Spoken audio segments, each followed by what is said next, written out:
İnsanlarda fərqliliklər var. Bir-birindən fərqlidirlər insanlar. Fitri baxımdan bütün insanlar ortaqdır.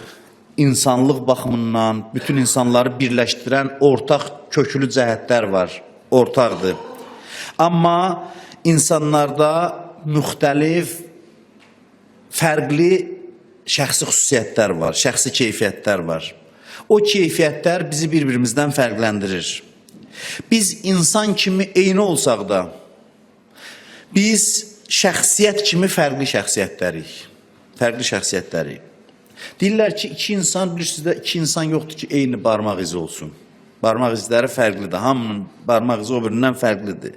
Eləcə də insanların xasiyyətləri də elədir, keyfiyyətləri də elədir. İki dənə tam eyni xasiyyətli insan tapa bilməzsiniz, bütün dünyanı gəzəsiniz. İki dənə eyni xasiyyətə malik adam yoxdur. Fərqlidirlər insanların, hamısı bir-birindən fərqlidirlər.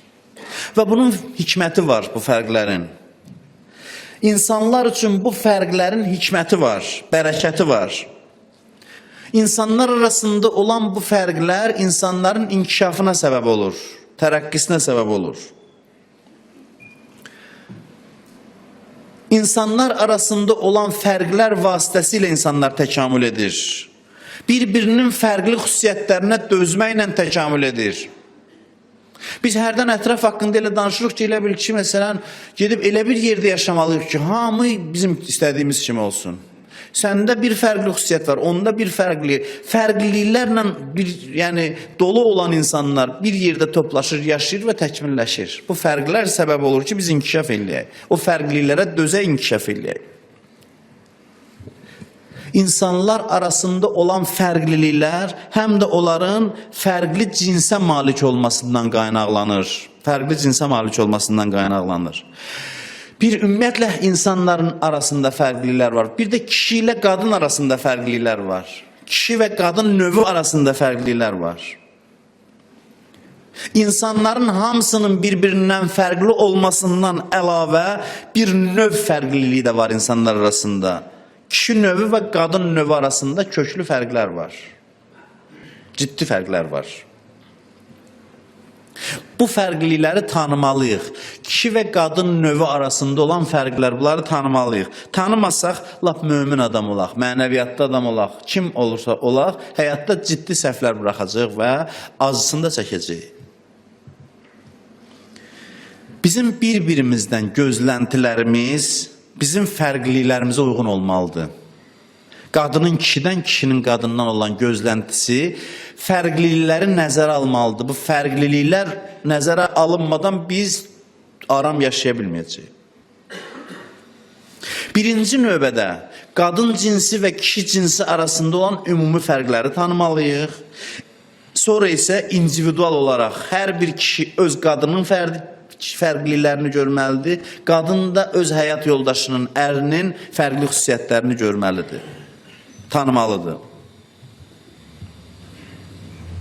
Mən bunu keçən xütbələrdə dedim, bugün yekunlaşdırırıq da mövzunu. Keçən xütbələrdə dedik ki, konkret iki həyat yoldaşını götürün, ər və arvadı götürün.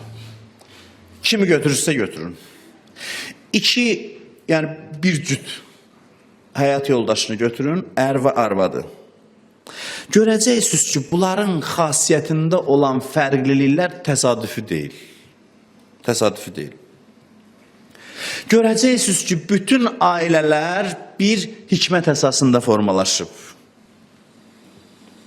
Hər bir kişi ilə, hər bir qadın arasında olan xüsusi fərqlər var. O fərqlər bir-birinə uyğun şəkildə. Allah bunu tənzimləyir.